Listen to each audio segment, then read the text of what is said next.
जय हिंद बंदे माताराम। বন্ধুরা এখন প্রায় বাজে ঘড়িতে 10টা 7। এখনই আমারই একটা ক্লায়েন্ট এই মোবাইলটা দিয়ে গেল। মোবাইলের মডেল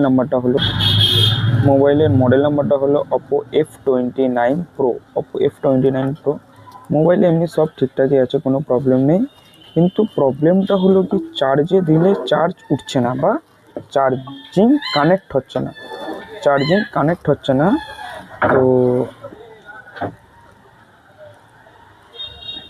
আমরা এটাকে চার্জারটাকে যখনই আমরা এটাকে ইন করছি, মানে ভিতরে ঢোকানোর চেষ্টা করছি, তখনই দেখুন এর বেশি আর ঢুকতে চাইছে না মোবাইলে। এই প্রবলেমটা একটা কমন প্রবলেম, টাইপ সি মোবাইলে এরকম প্রবলেম আমরা সবাই ফেস করি বারবার করে। তো দেখুন চার্জার কিন্তু আমার দেওয়া আছে, কিন্তু আমার এখানে চার্জ নিচ্ছে না। চলুন আমরা মোবাইলটা ওপেন করছি, তারপরে দেখা যাক ভিতরে কি প্রবলেম আছে। যে প্রবলেমটা আছে সেটা আমরা খুলি, চেক করি, তারপর দেখাচ্ছি। এটাতে প্রবলেম হলো যে এখন যে এই যে মোবাইলে ব্যাকসেলটা আছে, এই ব্যাকসেলটা এরকমভাবে কোম্পানি ব্যাকসেল এখন দিচ্ছে কি যে এই যে প্রিন্ট করা আছে, আমরা যদি এটাকে খুলতে যাই তো মানে সবসময়ের জন্য প্রিন্ট উঠে যাবে। তো আজকে আমরা যেই এটা ইউজ করব সেটা আমরা এইভাবে ব্লেড দেবো, দিয়ে একটু থিনার দিয়ে দেবো, দিয়ে আমরা এইভাবে এটাকে টানবো যাতে আমাদের কোনো ড্যামেজ না হয়ে আমরা এটাকে যাতে ইজিভাবে খুলতে পারি। এবারেও আমরা এরকম সেমভাবে দেবো। এটা এই ব্লেড মার্কেটে কিনতে পাওয়া যাবে। এইভাবে ব্লেড দেওয়ার পরে এটাকে আমরা হালকা থিনার দিয়ে দেবো। থিনার দেওয়ার পরে এবার আমরা এটাকে এইভাবে খুলে এইভাবে টানবো। টানার পরে এক সাইড। জয় হিন্দ বন্দে মাতারাম। বন্ধুরা এখন প্রায় বাজে ঘড়িতে 10টা 7। এখনই আমারই একটা ক্লায়েন্ট এই মোবাইলটা দিয়ে গেল। মোবাইলের মডেল নাম্বারটা হলো Oppo F29 Pro। Oppo F29 Pro মোবাইলে এমনি সব ঠিকঠাকই আছে, কোনো প্রবলেম নেই, কিন্তু প্রবলেমটা হলো কি চার্জে দিলে চার্জ উঠছে না বা চার্জিং কানেক্ট হচ্ছে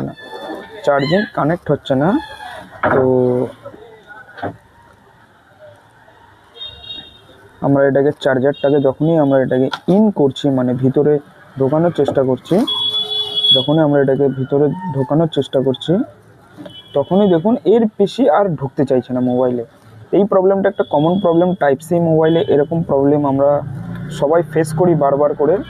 তো দেখুন চার্জার কিন্তু আমার দেওয়া আছে, কিন্তু আমার এখানে চার্জ নিচ্ছে না। চলুন আমরা মোবাইলটা ওপেন করছি, তারপরে দেখা যাক ভিতরে কি প্রবলেম আছে। যে প্রবলেমটা আছে সেটা আমরা খুলি, চেক করি, তারপর দেখাচ্ছি।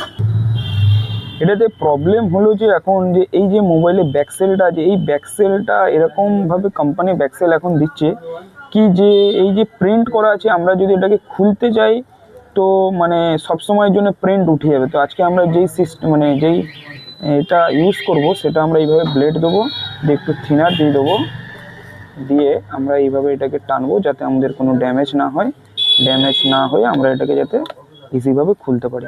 এবারেও আমরা এরকম সেমভাবে দেবো।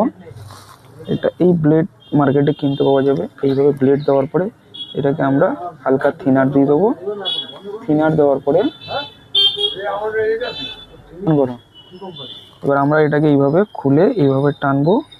টানার পরে এক সাইড উঁচু করলে এরকম খুলে যাবে। এটাকে যখনই এরকমভাবে খুলে যাবে, এটাকে খুলে নিলাম। এটার প্রবলেম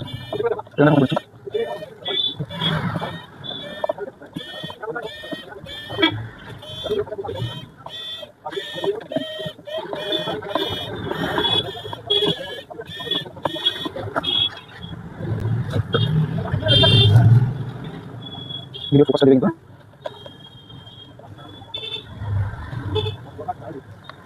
খুলে নিলাম। খুলে নেওয়ার পরে আমরা সিমটাকে ওপেন করে নেবো। এদিকে সিম কানেক্টর আছে, সিম কানেক্টরকে আমরা এইভাবে টেনে ওপেন করে নিলাম। ওপেন করে নেওয়ার পরে আমরা এই সাইডে এরকমভাবে এটা অলরেডি সুইচে প্রবলেম আছে, এটা অন অফ সুইচে প্রবলেম আছে বলে খুলে গেল।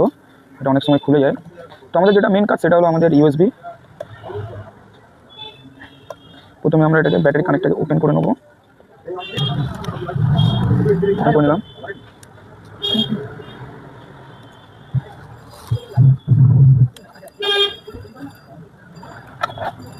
সাবধানে আমাদেরকে এটাকে খুলতে হবে যাতে কোনোভাবে ড্যামেজ না হয়। না, খুবই পাতলা বোর্ড প্লাস্টিক আছে।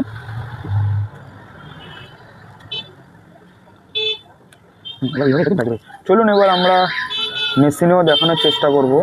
এটাতে দেখতে পাচ্ছেন, এবার আমি মাইক্রোস্কোপও দেখানোর জন্য বলবো। মাইক্রোস্কোপে এখানে ভিডিও চলছে, এইবারে এটাতে যে